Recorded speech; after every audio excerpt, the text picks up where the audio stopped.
Hello and welcome to the Spark Accounting Solutions Show. I'm Jenny Q. I'm joined by the founder of Spark Accounting and also a CPA, CFM, QuickBooks Pro advisor, Profit First Professional, and so much more, Julie Babcock-Hyde. Hi, Julie. Hello. I think what we're going to talk about is so relevant with everything. I mean, we really don't need to know much more than the gas prices to know costs are rising, but we're going to talk about a lot more than that. We're going to talk about the 5 things home service providers need to know when costs are rising.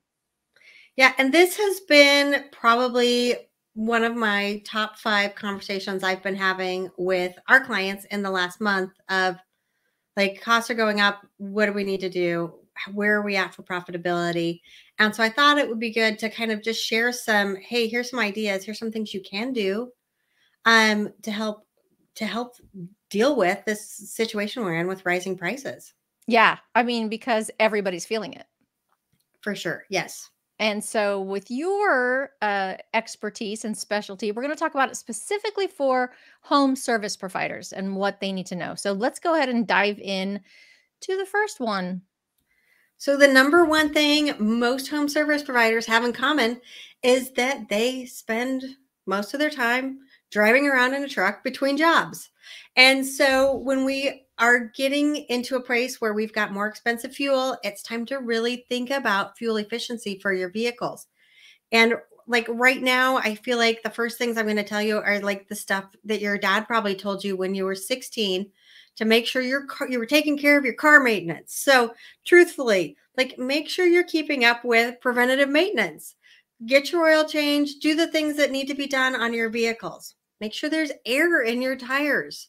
Like when you've got team members out driving vehicles, it's sometimes hard to get in and get this basic maintenance stuff done, but make sure that it's done. Like those little things can help save you a few bucks right now while gas prices are up. Once you know that you've got proper maintenance going on with your vehicles, the other things that you can do, really think about how you're routing your service vans, your service trucks. Are they going 20 miles that way and then 30 miles that way and then 10 miles that way? Or can we have like this zip code we're servicing on Tuesdays now? And this zip code's Thursdays, so that you've got things in a geographic location that's close, so you're not driving all over town and spending a lot of time and gas. This is something you should be doing anyway, Right? So that you've got, the best use of your team. But when we're specifically thinking about fuel efficiency right now, this is another really good tip. Like just make sure you're thinking through that as you're scheduling things right now. And the last one, again, this is something you should be doing for efficiency anyway, but in a time where it costs even more to go back to a job the second time, make sure you're really aiming for first time completion, not having to go back that second time. Really make sure your techs are looking at who's on their schedule. Do they have the parts and pieces they need in their truck or van before they go out? We don't want people running back or running to the supply house to get things. We're hoping everybody's stocked, that they can go and solve the problem when they're there the first time. We want that anyway. That's going to boost your profitability. But right now, if we're looking to save costs on gas, getting there one time and not twice is going to do that. Yeah, that's so important. When the providers were packaging their services, they didn't account for these specific gas costs. Exactly. And so this is the rising cost of fuel is going directly into their profits, right? Yeah. We're going to talk about some other ways we can help offset that for sure. But if prices aren't going up and you're not adding a fuel surcharge or anything right now, they are absolutely eating into profits because it's a new cost. Yeah. And so anything we can do to save fuel is critical right now. Okay. Makes perfect sense. All right. So now this reminds me of another one that your parents taught you when you were learning how to manage your own money. Exactly. It's really a good time to look at wants versus needs. Right. This there's business wants and business needs as well. And when we're doing personal budgeting with people, we really talk a lot about like there's also needs that are fixed and there's needs that are variable.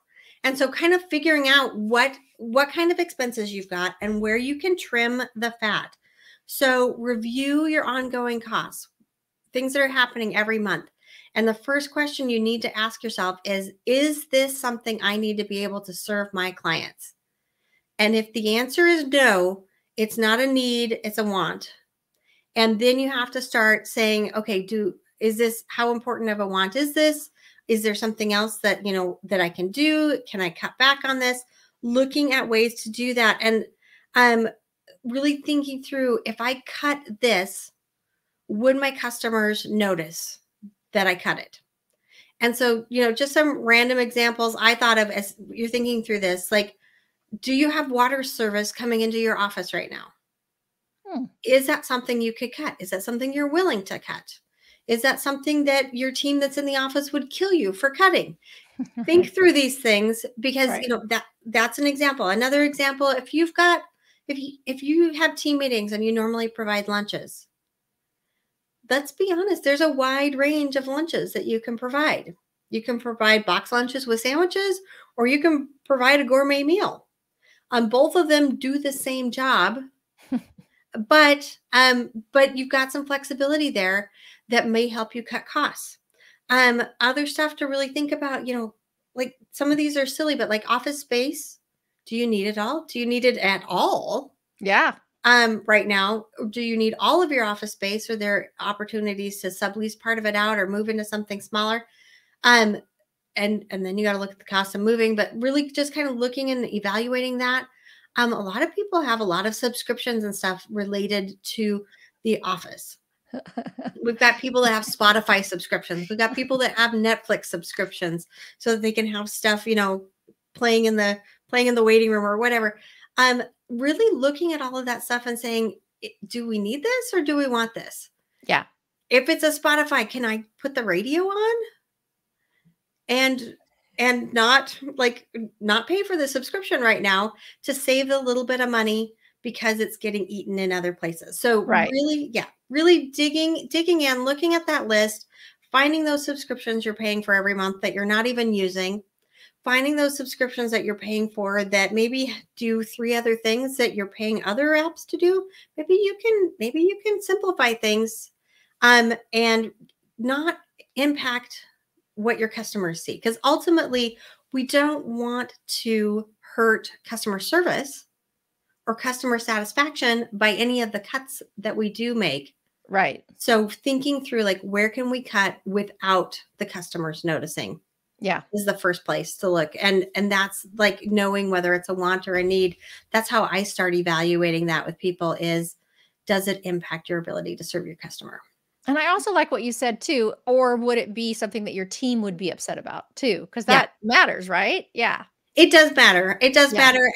But I think your team is also going to be a little bit more understanding of you saying, hey guys, costs are going up. We got to tighten the belts a little bit. We're getting rid of Spotify. Super sorry. I got you guys a cool radio though. Whatever it is, like if I think generally speaking, teams are more understanding of that stuff than your customers are, of saying, hey, yeah, we used to do 4 things. Now we're only doing 3 because it costs too much to do the 4th one. They're going to notice that and be like, well, then why am I not paying less? So anyway. That makes sense. That totally makes sense. Yep. Perfect. Awesome. Okay. So the 4th one is consider a lower priced service offering. So this is usually like, I'm gonna make a suggestion the other direction here in a minute too. But I want to talk about this first. If you have customers that are very price sensitive right now, this might be a time where they're feeling the squeeze too. And you might need to find a lower price service offering to keep them using your services. Now, when you're doing this with, you need to make sure you think through pricing carefully, because if you're already driving out there, you need to make sure that whatever you're offering, you're still making money off of, even if you cut the price. So really think about this. And one other comment on this is like, as business owners, we often think that our customers are a lot more price sensitive than they actually are. So really know your customer base. If you're going to do something like this, test it out with a small group of people. You know, instead of like doing this huge rollout for everybody, test it out a couple days on the phone. I always, challenge people to like, yeah, you want to raise prices and you're trying to decide between this price, or you want to do packages and you're trying to decide between this one and this one. Spend a couple days, pitch them on the phone, see what happens, see what the feedback's like from potential customers, and see what people are biting on. Because you don't necessarily know what your customers want until you offer it and find out whether it's going to work or not. Yeah. I really like that idea. Kind of like a little beta test. Yeah, a little beta test for sure.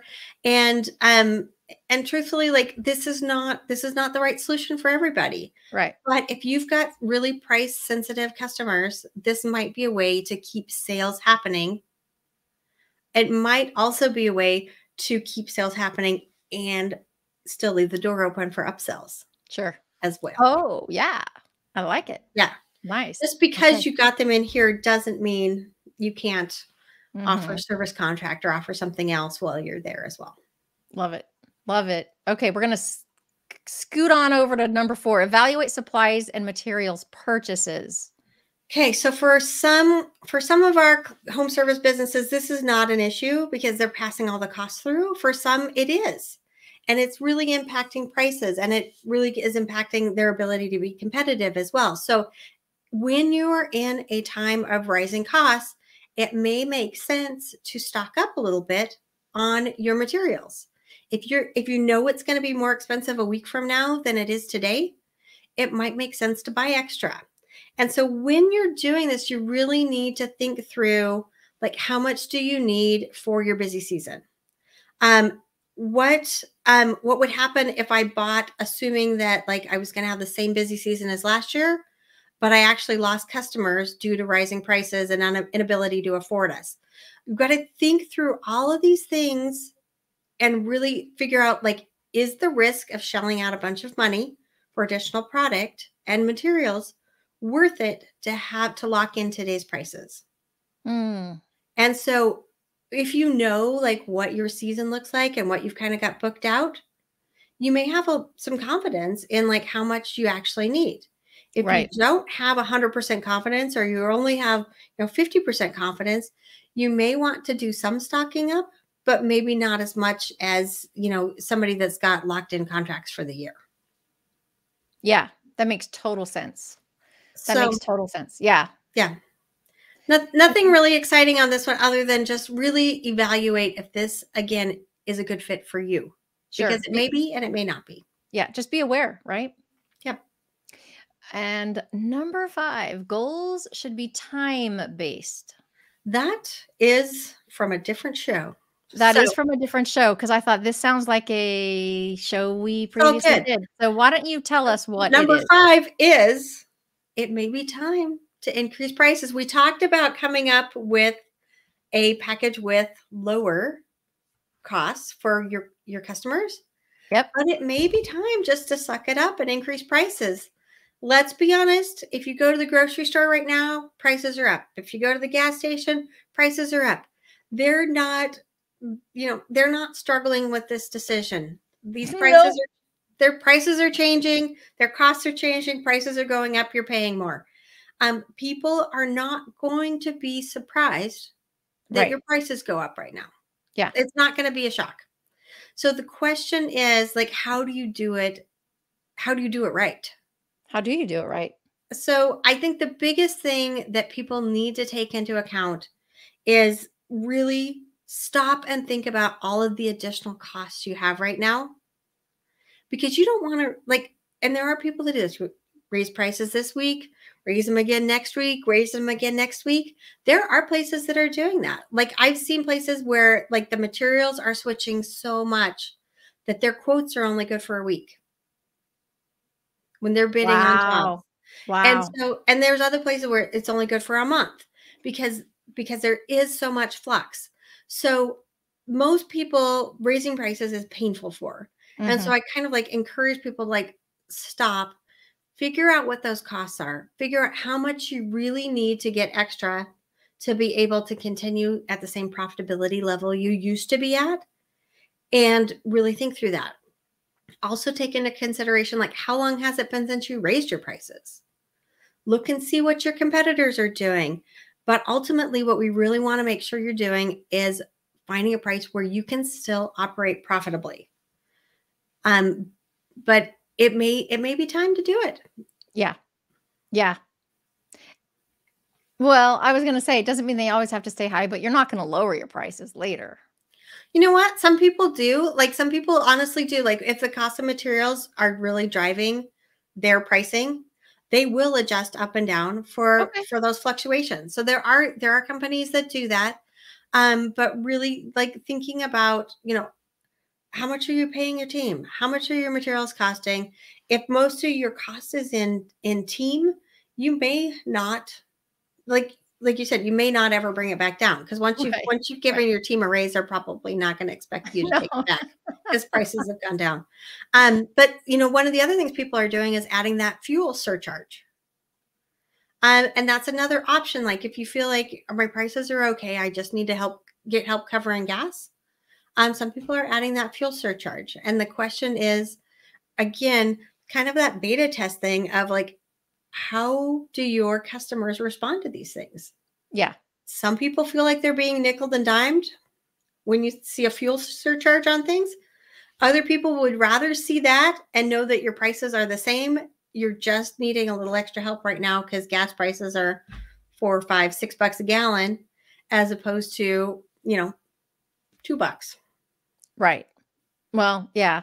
And that makes sense, right? I think most people would be reasonable and go, "Yeah, the gas prices are up." Yeah. It's true. Yeah. Yeah. Yep. Yep, I agree. Awesome. Such good information as always. And as a Profit First professional, you offer the 5 core chapters of Profit First right there for free download, bit.ly/spark book. And so the link is at the bottom of the screen. What can they find? What can they expect to find in the 5 core chapters? The 5 core chapters really talk about like why Profit First works for you and how it can help turn your business from a cash eating monster into a money making machine, which everybody needs a little bit of that right now because we got to Yep. pay for gas. Um, so I would encourage you guys to go download that, read those 5 chapters, and really kind of understand the basics about Profit First and how it can really change your cash flow for your business.